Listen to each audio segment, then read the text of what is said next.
gerbangnya bersyukur dengan penuh pujian, bersuka di hadiratnya, nyanyi besarkan agung namanya, puji dia tiuplah sangkakala, musik dan tarian. Semua makhluk di bumi di surga dengan senap hati naikkan pujian. Sebab Tuhan baik, sebab Tuhan baik, sebab Tuhan baik, anugerahnya kekal selamanya. Sebab Tuhan baik, sebab Tuhan baik, sebab Tuhan baik, anugerahnya kekal selamanya. Sebab Tuhan baik, anugerahnya kekal selamanya.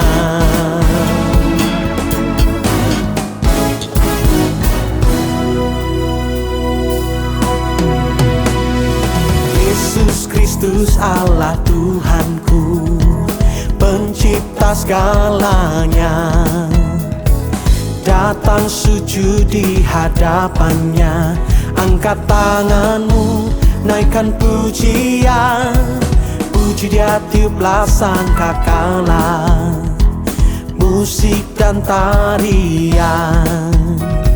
Semua makhluk di bumi di surga dengan senap hati naikkan pujian. Sebab Tuhan baik, sebab Tuhan baik, sebab Tuhan baik, anugerahnya kekal selamanya. Sebab Tuhan baik, sebab Tuhan baik, sebab Tuhan baik, anugerahnya kekal selamanya. Sebab Tuhan baik, anugerahnya kekal selamanya. Sebab Tuhan baik, sebab Tuhan baik, sebab Tuhan baik, anugerahnya kekal selamanya. Sebab Tuhan baik, sebab Tuhan baik, sebab Tuhan baik, anugerahnya kekal selamanya. Sebab Tuhan baik, anugerahnya kekal, anugerahnya kekal selamanya.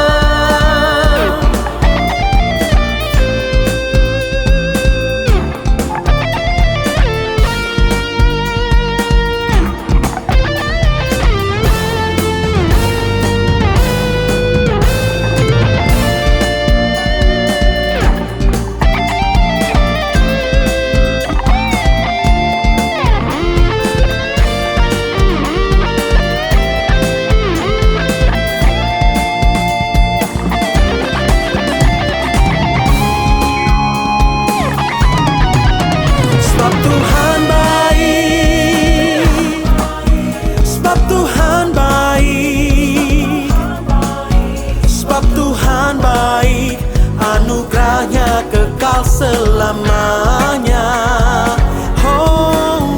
Sebab Tuhan baik, sebab Tuhan baik, sebab Tuhan baik, anugerahnya kekal selamanya. Sebab Tuhan baik, anugerahnya kekal selamanya. Sebab Tuhan baik, sebab Tuhan baik, sebab Tuhan baik, anugerahnya kekal selamanya. Sebab Tuhan baik, sebab Tuhan baik, sebab Tuhan baik, anugerahnya kekal selamanya. Sebab Tuhan baik, anugerahnya kekal selamanya. Sebab Tuhan baik, anugerahnya kekal selamanya.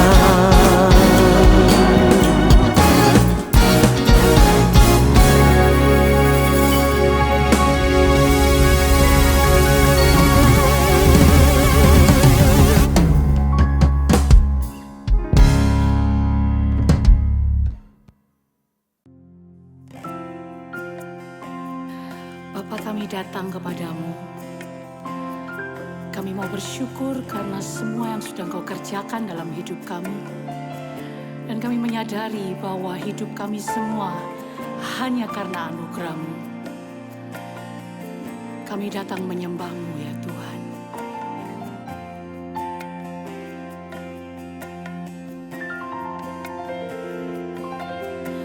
Kemanakah aku dapat pergi, menjauhi roh-Mu yang suci, Kau sahabat,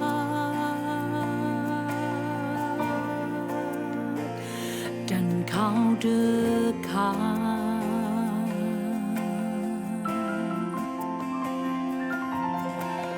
Bahkan seluruh pengabdianku tak bisa membalas kesetiaan-Mu, sungguh mulia.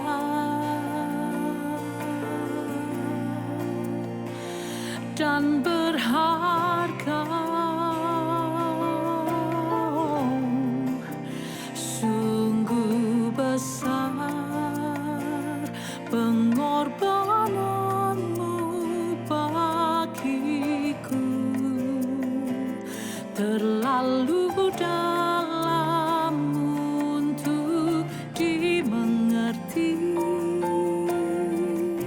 Sungguh besar,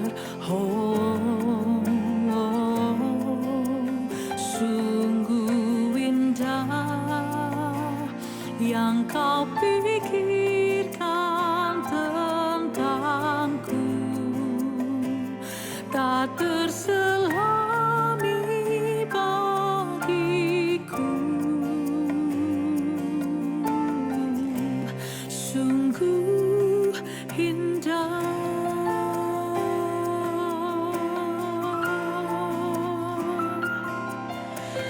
Kemanakah aku dapat pergi menjauhi roh-Mu yang suci, Kau sahabat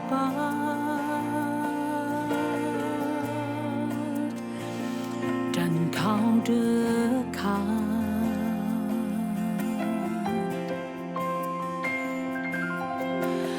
Bahkan seluruh pengabdianku tak bisa membalas kesetiaan-Mu, sungguh mulia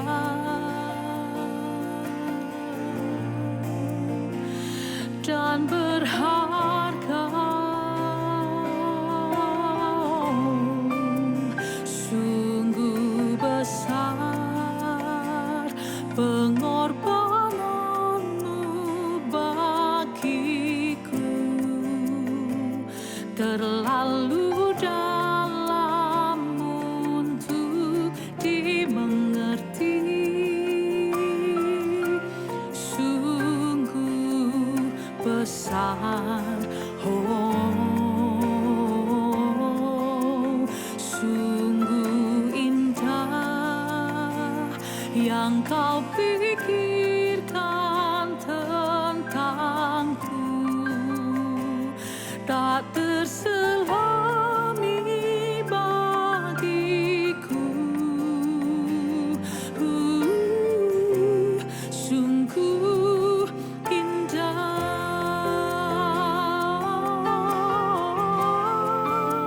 sungguh besar pengorbanan-Mu bagiku, terlalu dalam untuk dimengerti.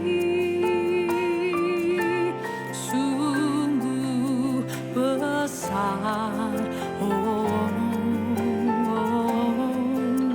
sungguh indah yang Kau pikirkan tentangku, tak terselami bagiku. Sungguh indah, sungguh indah,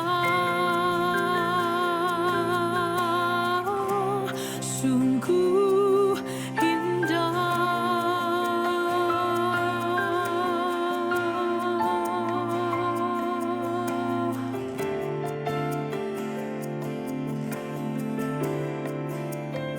Dan Kau menjadikan kami biji mata-Mu, dan Engkau menjadikan kami berharga di hadapan-Mu, dan kami mulia, dan kami milik kepunyaan-Mu. Kami datang untuk menyembah, oh, bersyukur buat kasih-Mu bagiku, tak terselami, tak dapat ku mengerti besarnya kasih setia-Mu. Oh, cinta-Mu ajaib, kasih-Mu besar bagiku, Tuhan. Ku hargai,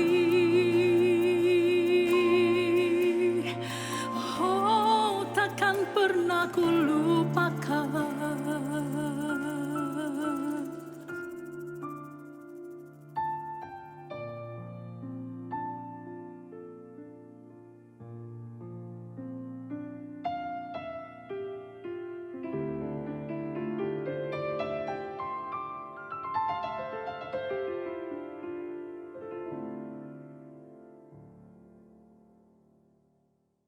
Shalom Bapak Ibu Jemaat GSKI Betani Nginden, Manyar, Sukomanunggal, Citraland serta cabang-cabangnya sekota Surabaya bertemu kembali dengan kami untuk ibadah bersama.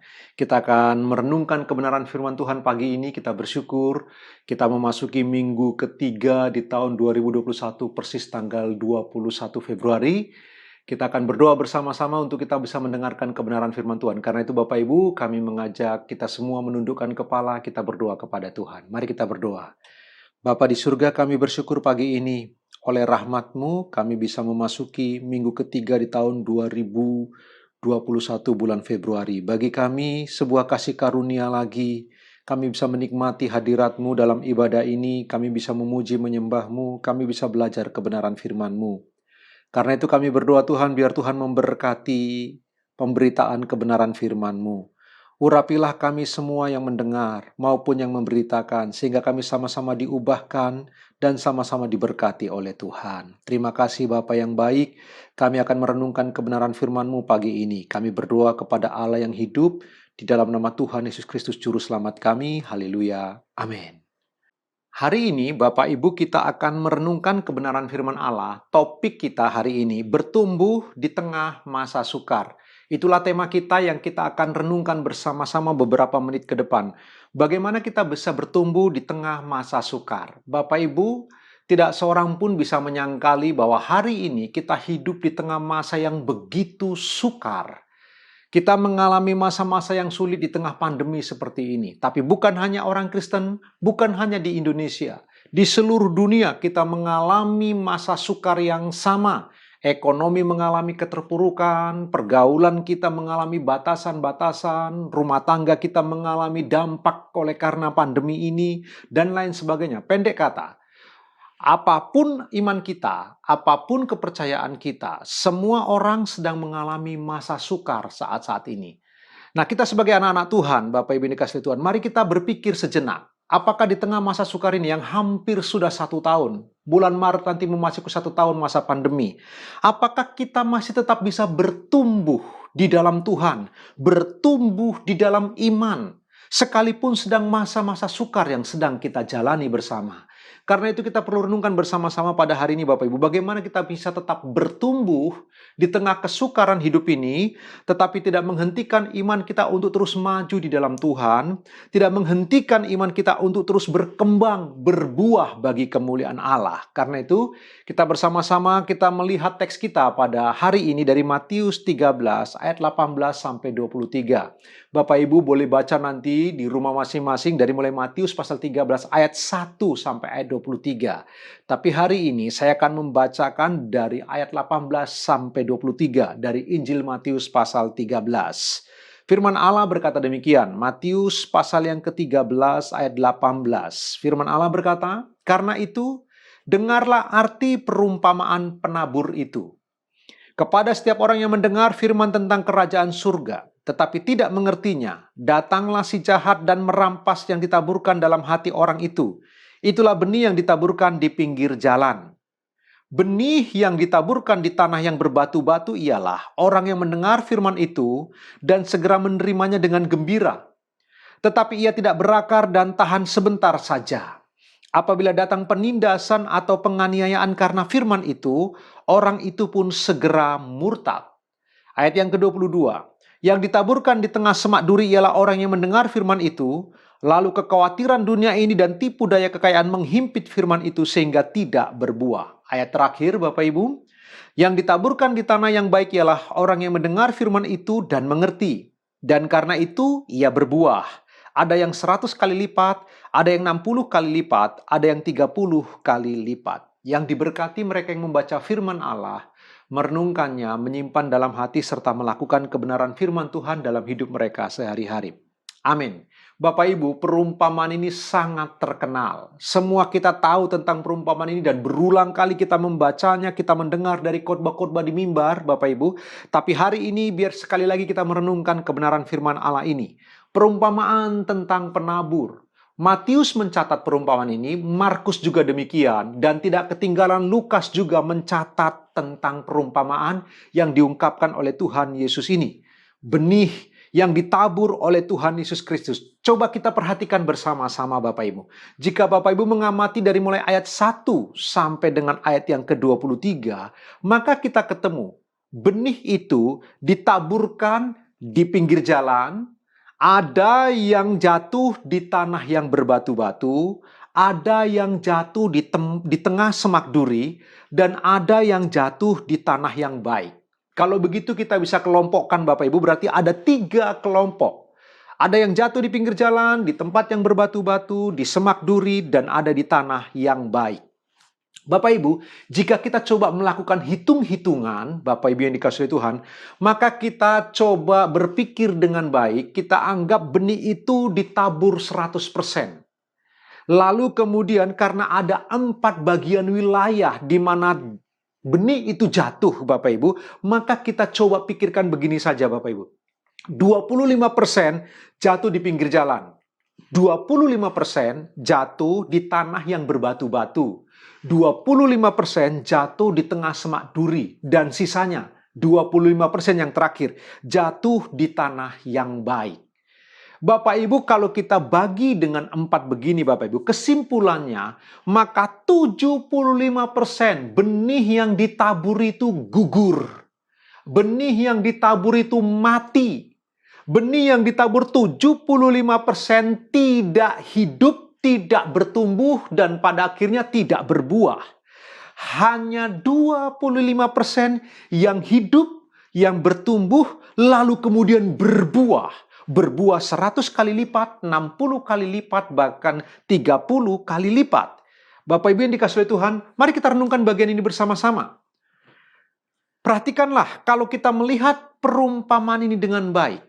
Ingatlah, penaburnya sama. Tuhan Yesus Kristus yang menabur firman Tuhan. Benih yang ditabur sama. Firman Tuhan yang suci. Firman Allah yang benar. Firman Allah yang memerdekakan. Waktu menaburnya sama. Bapak Ibu yang dikasihi Tuhan, iklim geografisnya sama. Tapi hasilnya berbeda. Coba sekali lagi Bapak Ibu, renungkan. Penaburnya adalah Sang Maha Guru yang agung luar biasa. Tuhan Yesus Kristus, Maha Guru yang luar biasa. Apapun yang dia lihat, bisa dia pakai sebagai sarana untuk menyabrangkan kebenaran. Waktu dia lihat burung, dia berkata, tidak ada satu burung jatuh hanya karena kelaparan. Burung pun dipelihara oleh Tuhan. Waktu dia melihat bunga bakung, dia berkata, Salomo dengan segala kemegahannya tidak berpakaian seindah bunga bakung. Waktu dia lihat rumput di ladang, dia beri perumpamaan tentang rumput. Perhatikan rumput yang hari ini ada, besok kering. Tetapi Tuhan pelihara luar biasa. Jadi Tuhan Yesus itu Maha Guru. Apapun yang dia lihat, dia bisa seberangkan kebenaran. Namun Bapak Ibu, sekalipun Maha Guru yang mengajarkan, Maha Guru yang menabur benih itu, ternyata Bapak Ibu, kita tahu yang bertumbuh 25%. Jadi penaburnya adalah Tuhan Yesus. Benih yang ditabur, firman Allah yang hidup. Firman Allah yang membebaskan kita. Firman Allah yang menyegarkan jiwa kita. Waktu menaburnya sama, tapi hasilnya berbeda. Ada apa sebenarnya? Kenapa hasilnya berbeda Bapak Ibu? Firman Allah berkata, karena di bagian yang keempat, tanah itu subur adanya. Coba kita akan melihat pelan-pelan Bapak Ibu yang dikasihi Tuhan. Mari kita melihat bagaimana cara Tuhan Yesus menafsirkan perumpamaan ini. Dia menceritakan tentang perumpamaan, langsung dia memberi artinya Bapak Ibu. Dalam Matius 13 ayat 3-4 firman Allah berkata, dan ia mengucapkan banyak hal dalam perumpamaan kepada mereka. Katanya, adalah seorang penabur keluar untuk menabur. Pada waktu ia menabur, sebagian benih itu jatuh di pinggir jalan, lalu datanglah burung dan memakannya sampai habis. Jadi benih yang jatuh di pinggir jalan dimakan oleh burung sampai habis. Tuhan Yesus memberitahu apa arti dari perumpamaan itu. Di dalam ayat yang ke-19, Tuhan Yesus mengatakan, inilah artinya. Kepada setiap orang yang mendengar firman tentang kerajaan surga, tetapi tidak mengertinya, datanglah si jahat dan merampas yang ditaburkan dalam hati orang itu. Itulah benih yang ditaburkan di pinggir jalan. Bapak Ibu coba perhatikan. Ternyata benih yang jatuh di pinggir jalan, yang dimakan oleh burung, Tuhan Yesus mengatakan itu seperti orang yang mendengar firman Allah masuk ke dalam hati. Tuhan Yesus mengatakan begitu. Sudah ditaburkan di dalam hati orang itu. Tapi benih itu masih bisa dicuri oleh iblis. Sehingga kemudian benih itu mati. Benih itu tidak bertumbuh sama sekali. Apalagi berbuah. Lalu kemudian yang kedua, di dalam ayat 5 dan ke-6, Tuhan Yesus memberitahu tentang perumpamaan tadi. Sebagian jatuh di tanah yang berbatu-batu, yang tidak banyak tanahnya. Lalu benih itu pun segera tumbuh, karena tanahnya tipis. Tetapi sesudah matahari terbit, layulah ia dan menjadi kering karena tidak berakar. Tuhan Yesus dengan segera mengartikan perumpamaan ini kepada murid-muridnya. Apa artinya tentang benih yang jatuh di tanah yang tipis dan berbatu itu? Dia berkata, benih yang ditaburkan di tanah yang berbatu-batu ialah orang yang mendengar firman itu dan segera menerimanya dengan gembira.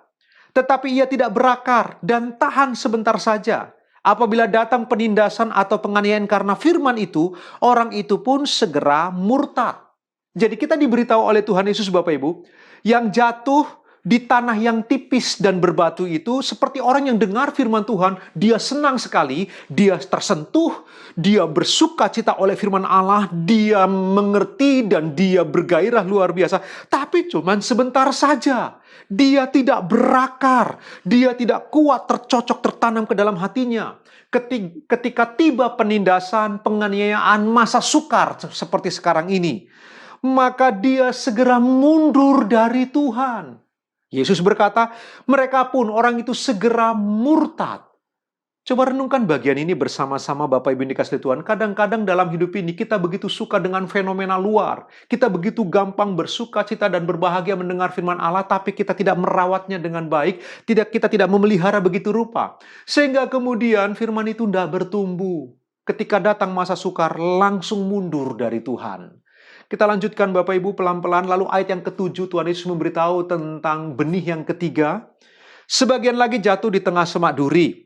Lalu makin besarlah semak itu dan menghimpitnya sampai mati. Benih yang ketiga juga mati. Kenapa Bapak Ibu? Yesus berkata, yang ditaburkan di tengah semak duri ialah orang yang mendengar firman itu, lalu kekhawatiran dunia ini dan tipu daya kekayaan menghimpit firman itu sehingga tidak berbuah. Yesus langsung mengartikan arti perumpamaannya. Benih yang jatuh di semak duri itu seperti orang yang dengar firman Tuhan, tapi karena kekhawatiran dunia ini, ditambah tipu daya kekayaan dunia ini, menghimpit firman itu.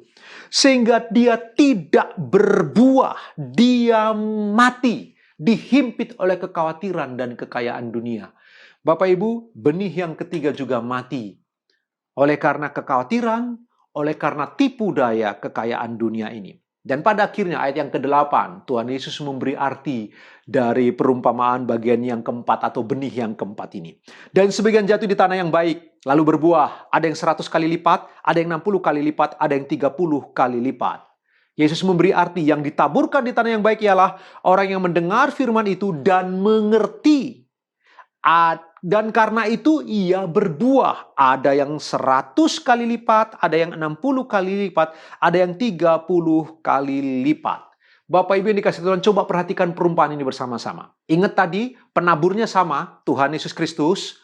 Ditaburkan benih yang sama, firman Allah yang suci, firman Allah yang benar, firman Allah yang memerdekakan.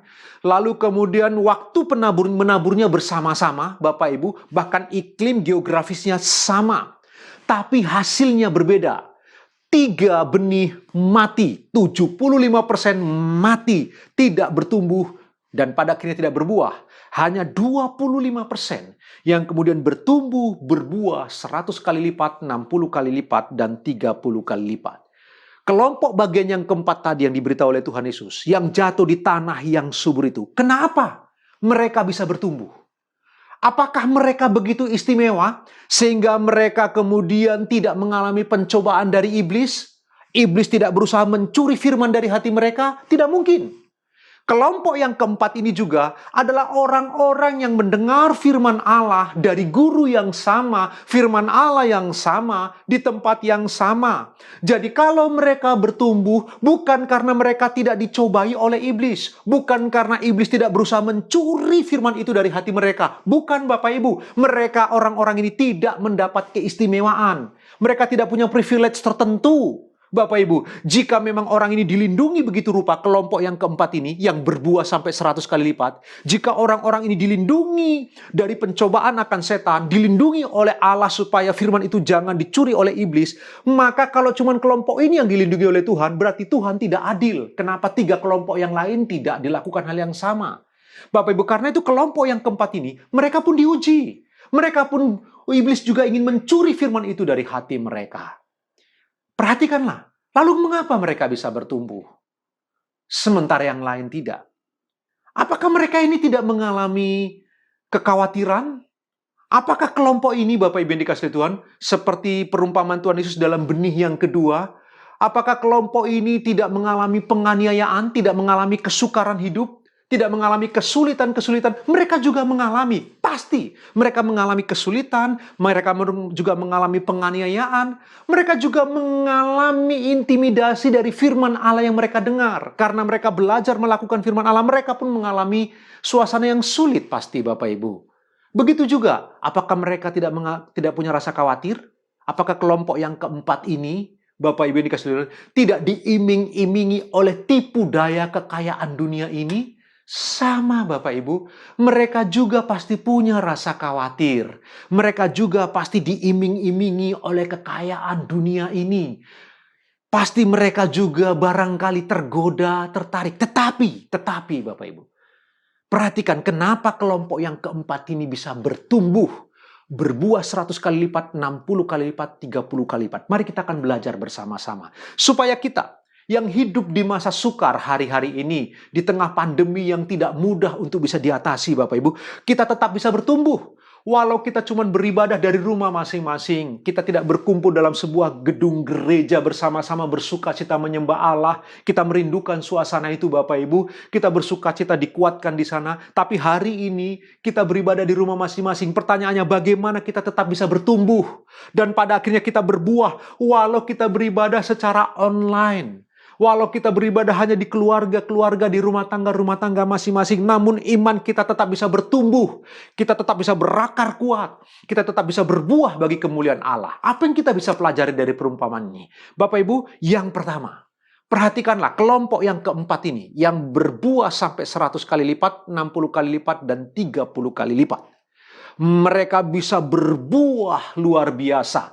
Firman Allah yang ditaburkan oleh guru yang sama, firman yang sama, situasi yang sama, tapi mereka bisa berbuah luar biasa. Yang pertama karena mereka menolak untuk mati. Tanda kutip Bapak Ibu ya. Mereka menolak untuk iman mereka gugur. Mereka menolak untuk iman mereka atau firman Tuhan itu dicuri dari hati mereka. Bapak Ibu yang dikasihi Tuhan, mereka orang-orang yang memutuskan untuk menjaga firman itu, mengerti firman itu, lalu melakukan firman yang mereka mengerti itu. Dan pada akhirnya ketika mereka memelihara firman itu, sehingga firman itu bertumbuh, lalu berbuah, mereka menolak untuk mati. Sekali lagi tanda kutip Bapak Ibu ya, quote and quote. Mereka menolak iman mereka mati. Mereka tidak mau di tengah kesulitan seperti apapun. Bagaimanapun iblis berusaha mencuri firman itu, benih firman itu. Mereka memutuskan Bapak Ibu untuk menolak gugur dalam iman. Mereka menolak untuk sesuatu yang jahat mencuri firman di hati mereka. Bapak Ibu yang dikasihi Tuhan, mari kita di rumah masing-masing, waktu kita sedang beribadah seperti ini mendengar kebenaran firman Allah, mari kita bersama bertumbuh. Kita bersama-sama seperti perumpamaan Tuhan Yesus menolak untuk mati. Tanda kutip Bapak Ibu ya, menolak untuk firman Allah dicuri oleh siapapun. Oleh pikiran-pikiran kita yang dangkal, karena terjemahan yang lain berkata Bapak Ibu mereka tidak mengerti, maksudnya mereka tidak punya akal budi. Kita menolak untuk akal budi kita ini kemudian mengalihkan firman yang sudah kita dengar. Pegang firman Allah, rawat dengan baik benih firman itu. Biarkan dia bertumbuh dan berbuah-buah. Bapak Ibu yang dikasihi Tuhan, ayo kita belajar bersama-sama. Hanya ketika Bapak Ibu dan saya berjuang untuk mempertahankan firman yang kita dengar, mempertahankan firman yang kita baca, dengan berjuang memeliharanya di tengah masa sukar pun, kita tetap bisa bertumbuh. Bapak Ibu, saya mau cerita tentang Kate Caldwell. Saya kurang tahu bagaimana penyebutan nama orang ini. Kate Caldwell. Kate Caldwell adalah seorang pilot pesawat tempur dari Western Front dalam Perang Dunia Pertama. Bapak Ibu, dia adalah seorang Selandia Baru, seorang New Zealand Bapak Ibu. Lalu kemudian dia lulus dari sekolah penerbangan New Zealand Flying School. Dari New Zealand Flying School, setelah dia lulus, dia pergi berlayar ke Inggris Bapak Ibu, tahun 1916. Bapak Ibu, tahun 1915 dia lulus Bapak Ibu, lalu tahun 1916 dia bergabung dengan Royal Flying Corps, kemudian dia menjadi pilot pesawat tempur untuk angkatan bersenjata Inggris. Bapak Ibu, dia baru berusia 22 tahun, masih sangat muda. Tapi Kate Caldwell terkenal sebagai kapten pesawat tempur yang menolak untuk mati. Anda kutip Bapak Ibu yang dikasihi Tuhan. Dia melakukan misi yang luar biasa. 25 kali dia melakukan misi penerbangan untuk peperangan dan pulang dengan sukses gilang gemilang. 9 pesawat tempur musuh dia jatuhkan. Seorang kapten pilot pesawat tempur yang luar biasa, Bapak Ibu yang dikasihi. Tetapi suatu kali, teman-temannya berkata dan dia sendiri kelihatannya, hari itu dia merasa dia pasti mati. Kenapa Bapak Ibu? Karena pesawat tempur yang dia kendalikan sebagai seorang pilot kemudian ditembak oleh musuh. Kita tahu bersama-sama dalam Perang Dunia Pertama Bapak Ibu, pesawat tempur, beberapa bagian dari pesawat tempur itu terbuat dari kayu Bapak Ibu. Lalu kemudian ketika pesawat dari Kate Caldwell ini ditembak oleh musuh, kemudian sayapnya itu, penopang sayapnya, kayu penopang sayapnya itu patah. Ketika penopang kayu penopang untuk sayapnya itu patah Bapak Ibu, maka pesawat itu kemudian bermanuver tak terkendali, terbalik begitu Bapak Ibu dikasihi Tuhan.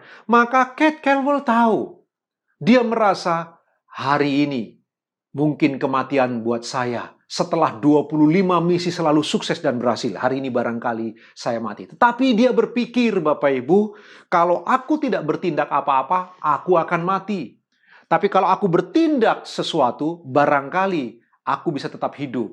Tapi kalaupun aku mati, sekurang-kurangnya aku telah berjuang untuk hidup. Apa yang dilakukan? Dia merayap dari bawah sayapnya Bapak Ibu, lalu kemudian kayu penopang sayap itu dia pegang kuat dengan tangan kanan, lalu tangan kirinya dia coba Bapak Ibu, dia mengendalikan joystick itu Bapak Ibu, dia coba mengendalikan kemudi dari pesawat itu.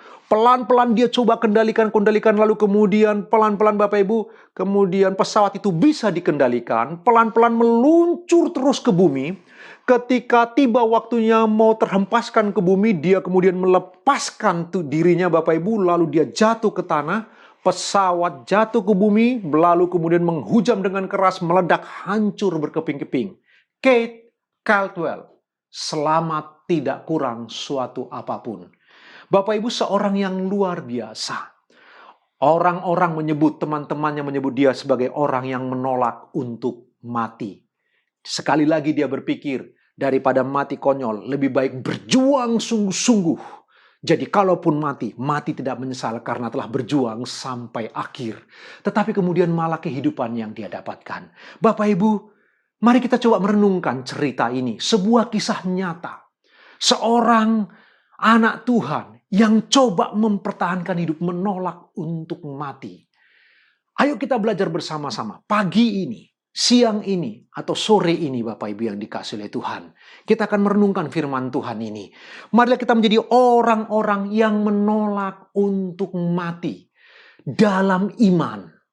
Jadi menolak iman kita itu untuk gugur. Menolak firman Allah itu untuk tidak bertumbuh. Mari kita di rumah masing-masing, di tempat masing-masing dengan aktivitas dan tanggung jawab kita masing-masing. Tetaplah bertumbuh walau beribadah dari rumah. Tetaplah terus bertumbuh dalam iman. Walau kita cuma bisa berdoa dari rumah dan tidak bisa bersekutu bersama di sebuah gedung gereja yang besar. Tidak apa-apa Bapak Ibu. Mari kita terus berjuang mempertahankan firman Tuhan di hati kita. Merawatnya dengan baik, sehingga tiba waktunya Bapak Ibu, kemudian firman itu akan bertumbuh, berbuah 100 kali lipat, 60 kali lipat, dan 30 kali lipat. Itu pelajaran pertama. Mari kita belajar bersama-sama. Kalau ingin bertumbuh, menolak untuk mati dalam iman. Yang kedua, Bapak Ibu yang dikasihi oleh Tuhan, bagaimana kelompok yang keempat ini bisa bertumbuh begitu rupa dan berbuah berkali lipat, Bapak Ibu? Mereka adalah kelompok orang yang menolak untuk mundur. Mereka juga mengalami penganiayaan. Kelompok keempat juga mengalami fitnahan. Mereka juga mengalami kesulitan. Mereka pun dikucilkan dan diintimidasi. Pasti di zaman Tuhan Yesus. Oleh orang-orang Farisi, ahli Taurat, mereka dikucilkan. Orang-orang yang mengikut Kristus, yang setia kepada Tuhan Yesus, mereka pasti akan dikucilkan dari khalayak ramai. Bapak Ibu, dalam gereja mula-mula juga, gereja mula-mula mengalami peristiwa yang sama. Bapak Ibu yang dikasihi Tuhan, hari ini juga ada anak-anak Tuhan, oleh karena iman mereka, di kantor mereka mungkin disudutkan, di lingkungan mereka mungkin agak dicibir, mereka mengalami intimidasi, mereka mengalami perundungan, bullying, istilah yang kerennya Bapak Ibu. Tetapi orang-orang ini menolak untuk mundur. Mereka tidak murtad. Mereka tidak mundur dari Tuhan hanya karena masa sukar, hanya karena penganiayaan, hanya karena kesulitan-kesulitan hidup, hanya karena rasa sakit di dalam tubuh daging mereka, hanya karena mereka diintimidasi secara teologi barangkali, mereka diintimidasi dalam pikiran-pikiran mereka. Mereka menolak untuk mundur, mereka maju terus. Mereka percaya kepada firman Allah yang kekal. Mereka bersandar kepada Tuhan Yesus, Sang Penabur yang luar biasa itu. Mereka orang-orang yang menolak untuk mundur. Begitulah Bapak Ibu dan saya. Jika kita ingin terus bertumbuh dan berbuah di masa sukar seperti yang sedang kita alami hari-hari ini Bapak Ibu. Tidak ada cara lain. Bapak Ibu dan saya menolak untuk mundur. Mari jangan mau mundur. Di dalam kerohanian hanya ada dua istilah Bapak Ibu. Maju atau mundur. Nggak ada istilah stagnan. Nggak ada dalam hal kerohanian berjalan di tempat. Nggak ada Bapak Ibu. Kalau tidak maju, ya mundur. Marilah kita menjadi orang-orang yang memilih untuk menolak mundur. Maju terus. Kita pegang firman Tuhan. Kita percaya kepada janji Allah. Ingatlah baik-baik Bapak Ibu. Dia mengasihi kita dengan kasih yang kekal. Pegang janji itu, bahwa dia mengasihi kita. Di tengah masa sukar sekalipun, di tengah kesulitan dan penganiayaan sekalipun, dia mengasihi Bapak Ibu dan saya dengan kasih yang kekal. Mari kita menolak untuk mundur, maju terus di dalam Tuhan. Mari kita bersandar terus kepada Allah yang hidup. Jika Bapak Ibu dan saya memutuskan untuk terus maju, Tuhan akan terus buka jalan. Tuhan akan terus tolong kita. Tuhan akan terus sertai Bapak Ibu dan saya. Sehingga tiba saatnya iman kita yang bertumbuh itu pasti berbuah bagi kemuliaan Allah. Karena itu Bapak Ibu, saya mendorong mari kita menjadi orang-orang yang menolak untuk mundur. Kemudian yang ketiga Bapak Ibu, kebenaran yang ketiga, kenapa kelompok yang keempat ini bisa bertumbuh dan berbuah 100 kali lipat, 60 kali lipat, dan 30 kali lipat? Karena mereka orang-orang yang menolak untuk gagal fokus. Orang zaman sekarang berkata, salah fokus. Mereka menolak untuk salah fokus. Mereka sama-sama punya kekhawatiran. Bapak Ibu, kesulitan hidup bisa membuat kita khawatir. Ancaman penganiayaan bisa membuat kita khawatir. Ancaman dari pandemi ini bisa membuat kita cemas dan khawatir.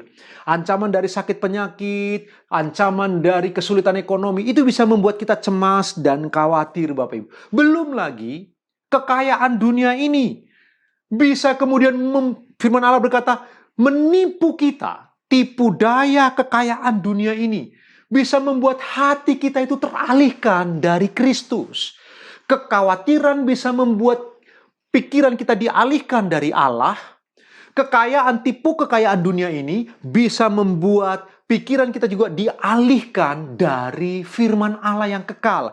Tetapi marilah kita menjadi orang-orang yang menolak untuk gagal fokus. Kita menolak untuk salfok. Jangan salah fokus. Tetaplah fokus kepada Tuhan. Ingat baik-baik Bapak Ibu.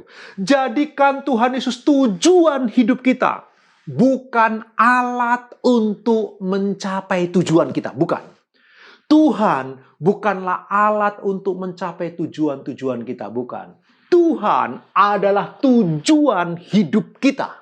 Bapak, Ibu, dan saya perlu merenungkan bagian ini bersama-sama. Jangan salah fokus.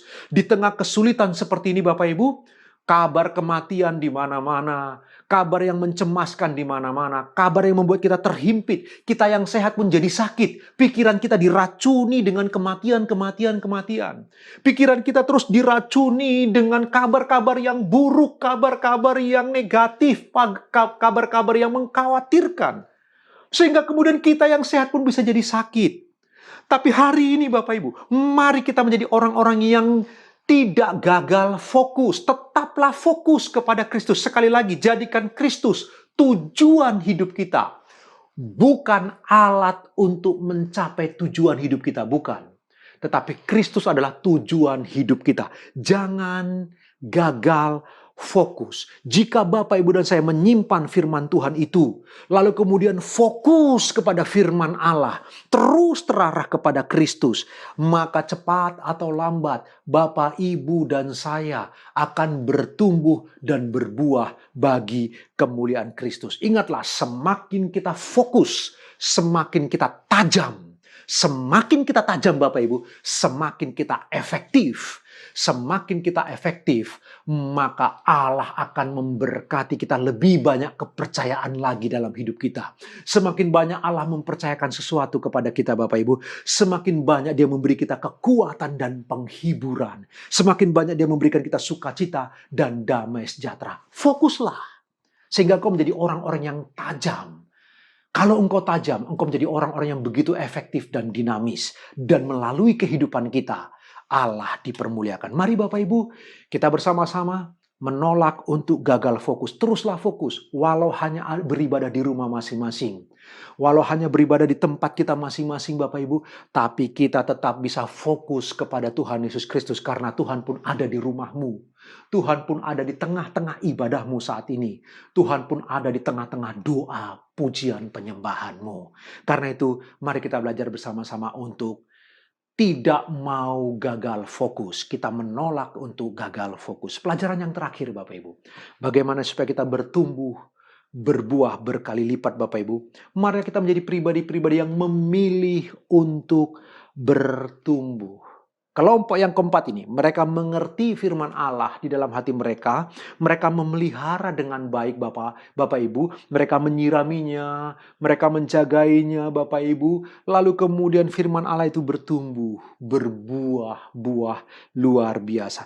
Mari kita menjadi orang-orang yang memilih untuk bertumbuh. Bapak Ibu yang dikasihi oleh Tuhan. Pilihan ada di tangan Bapak Ibu dan saya. Ingatlah baik-baik, firman Allah Tuhan Yesus menaburkan ke dalam hati Bapak Ibu melalui kami para hamba Tuhan. Firman Allah yang sama yang ditaburkan di hati Bapak Ibu. Waktunya sama, situasinya sama.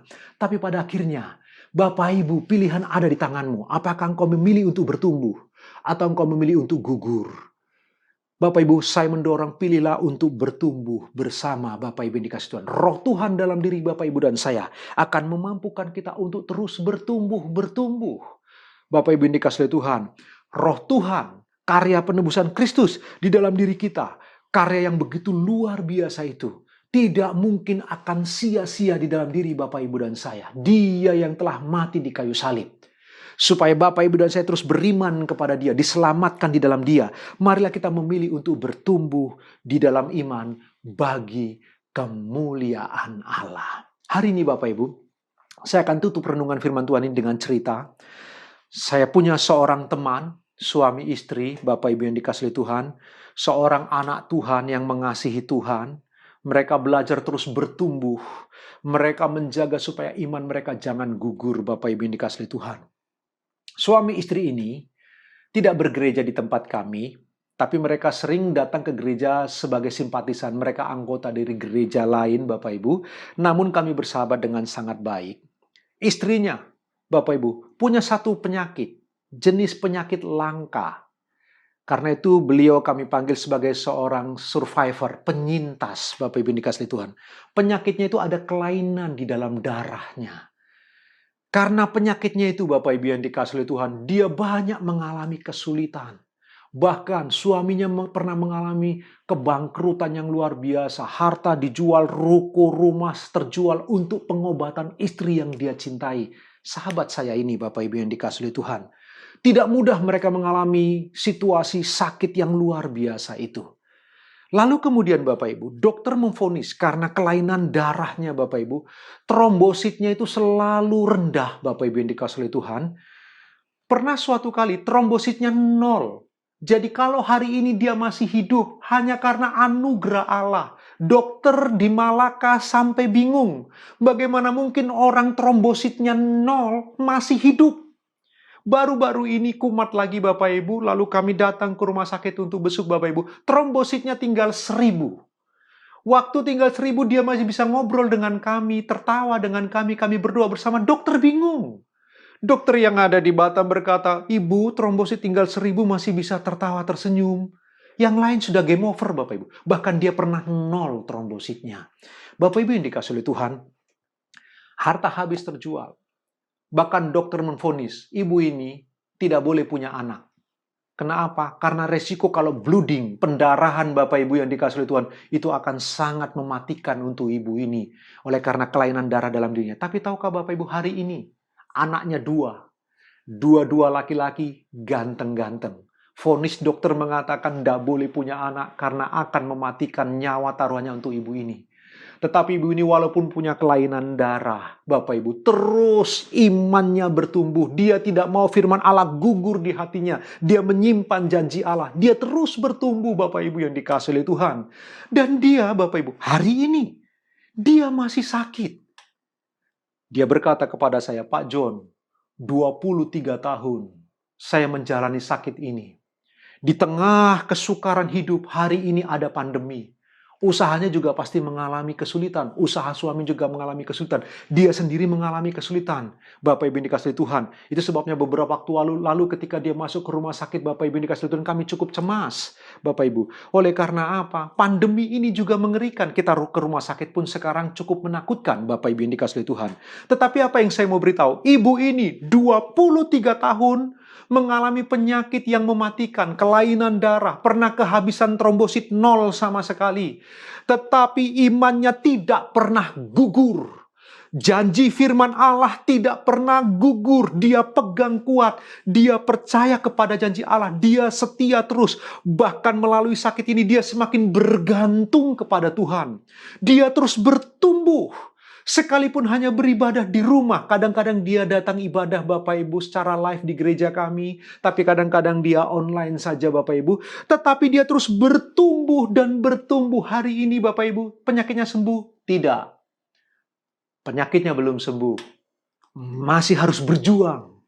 Tetapi saya mau beritahu kepada Bapak Ibu, rohaninya sehat, imannya kuat, keluarganya sepakat, keluarganya harmonis, keluarganya kompak bersama-sama. Mereka bergandengan tangan terus memutuskan untuk mengasihi Kristus, mencintai Kristus, fokus kepada Tuhan Yesus Kristus. Penyakitnya belum selesai, masalah belum selesai, tapi iman mereka tidak pernah mati. Mereka terus bertumbuh. Mereka terus bertumbuh. Kenapa? Karena mereka memilih untuk bertumbuh. Bagi mereka Bapak Ibu, yang sakit seperti mereka bukan hanya mereka saja. Bagi ibu ini, yang sakit seperti itu bukan hanya dia saja. Bapak Ibu, siapapun bisa mengalami sakit ini. Bagi dia yang mengalami kesukaran hidup bukan hanya rumah tangga mereka. Orang lain juga mengalami kesukaran hidup. Karena itu, mereka memutuskan, kalau semua orang juga bisa mengalami sakit yang sama, aku juga bisa sakit yang sama. Kenapa tidak fokus saja kepada Tuhan daripada fokus kepada sakit? Kenapa tidak fokus kepada firman Allah untuk terus bertumbuh daripada fokus kepada situasi pandemi yang tidak menentu, situasi wabah yang menakutkan ini? Jauh lebih baik fokus kepada Kristus. Kita beroleh penghiburan, kita beroleh kekuatan, iman kita bertumbuh, kita diberi kemampuan untuk menghadapi situasi yang paling sulit sekalipun. Hari ini Bapak Ibu yang dikasihi Tuhan, saya menantang kita semua. Mari bersama-sama kita kuatkan hati kita. Apapun yang terjadi, situasi mungkin belum mereda. Masa sukar ini mungkin belum lewat, tapi tetaplah bertumbuh. Tetaplah bertumbuh, Bapak Ibu. Dan pada akhirnya kita akan berbuah bagi kemuliaan Allah. Karena itu Bapak Ibu, penutup dari khotbah ini, saya ingin mengatakan, perhatikan perumpamaan ini. Apa yang Tuhan Yesus mau maksudkan? Dia mau mengatakan begini Bapak Ibu yang dikasihi Tuhan. Sekalipun ada 75% barangkali benih itu gugur. Hanya 25% yang bertumbuh 100 kali lipat, 60 kali lipat, 30 kali lipat. Pesan Tuhan Yesus tegas, tetaplah menabur. Inilah poin yang penting Bapak Ibu. Di situasi masa sukar seperti ini, mari kita menolak untuk mati dalam iman. Mari bersama-sama Bapak Ibu, kita menolak untuk mundur. Mari kita bersama-sama Bapak Ibu dikasih Tuhan, kita menolak untuk gagal fokus. Kita tetap harus fokus. Kita harus memilih untuk bertumbuh. Kita harus menjaga firman Tuhan itu di hati kita. Sambil Bapak, Ibu, dan saya teruslah menabur. Kita wajib menabur, Bapak Ibu. Perhatikan, Tuhan Yesus mau mengajarkan para murid harus tetap menabur. Walaupun benih ada yang jatuh di pinggir jalan, di batu-batu, di semak duri yang menghimpit, tapi tiba waktunya akan ada benih yang jatuh di tanah yang subur. Karena itu tetaplah menabur, Bapak Ibu. Engkau harus tetap menabur kebenaran, menabur kesucian, menabur kebaikan, bahkan menabur materimu untuk gereja, menabur untuk sesama orang yang mengalami kesusahan di masa pandemi ini. Teruslah menabur. Barangkali ada taburanmu yang jatuh di pinggir jalan dan dimakan oleh iblis. Barangkali ada taburanmu yang jatuh di tanah yang berbatu sehingga kemudian mereka mundur daripadamu. Barangkali engkau menabur, ada yang jatuh di semak duri oleh karena kekhawatiran dunia ini yang kau tabur malah tidak berbuah. Tetapi percayalah, Tuhan Yesus mau memberitahu dari perumpamaan ini. Cepat atau lambat, taburan itu akan ada yang jatuh di tanah yang subur sehingga berbuah 100 kali lipat, 60 kali lipat, dan 30 kali lipat. Tuhan Yesus mau mengatakan apa? Tetaplah menabur. Yang menabur bukan hanya Tuhan Yesus, para rasul harus menabur. Yang menabur bukan hanya para rasul, kami para hamba Tuhan harus menabur. Para hamba Tuhan bukan hanya para hamba Tuhan yang menabur. Umat Tuhan, semua orang percaya, tubuh Kristus, kita semua harus terus menabur. Menabur, dan menaburlah. Dan sekali lagi percayalah, taburanmu tidak akan pernah sia-sia. Suatu hari kelak, ada taburan itu yang berbuah lebat begitu rupa. Tuhan dimuliakan. Itu membuat engkau semakin bersukacita untuk terus mau menabur. Taburlah nasihat yang baik. Taburlah hidup yang benar. Taburlah hidup yang suci. Taburlah rasa hormat kepada orang yang pantas untuk dihormati. Taburlah kerendahan hati kepada semua orang, Bapak Ibu. Mari kita menabur doa-doa kita. Dan jangan lupa, kita menabur melalui materi yang kita punya. Taburlah Bapak Ibu yang dikasihi Tuhan. Dan percayalah, suatu hari kelak, Tuhan dimuliakan melalui apa yang kau tabur. Dan engkau akan dikuatkan dan terus dihiburkan. Tuhan Yesus memberkati Bapak Ibu. Terpujilah nama Tuhan. Kita tundukkan kepala. Mari kita berdoa untuk meresponi firman Tuhan ini. Bapa dalam surga, kami bersyukur kepadamu. Hari ini kami belajar firman-Mu. Di mana kami tetap bisa bertumbuh di masa sukar seperti ini. Kami telah belajar langkah-langkah bagaimana kami harus bertumbuh. Tuhan, tolonglah kami, materaikan firman-Mu. Biar Roh-Mu yang suci berkata-kata lebih lanjut kepada kami semua umat-Mu. Hamba-Mu berhenti berbicara Tuhan, tapi Roh-Mu terus bekerja di tengah-tengah umat-Mu. Biarlah firman yang ditabur sungguh-sungguh bertumbuh. Mereka mengerti, mereka bertumbuh dan berbuah, dan Tuhan dimuliakan. Mereka dihiburkan. Terima kasih, berkati seluruh jemaat-Mu tanpa terkecuali. Demi nama Tuhan Yesus Kristus, Juru Selamat kami yang hidup, kami berdoa. Haleluya. Amin. Selamat hari Minggu, Tuhan Yesus memberkati.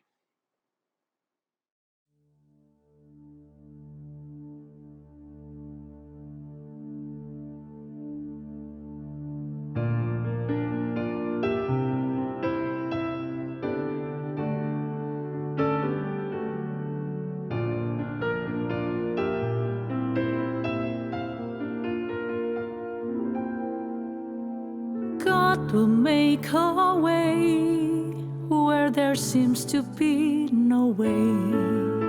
He works in ways we cannot see. He will make a way for me. He will be my guide. Hold me closely to His side. With love and strength for each new day, He will make a way. He will make a way. By a roadway in the wilderness, He'll lead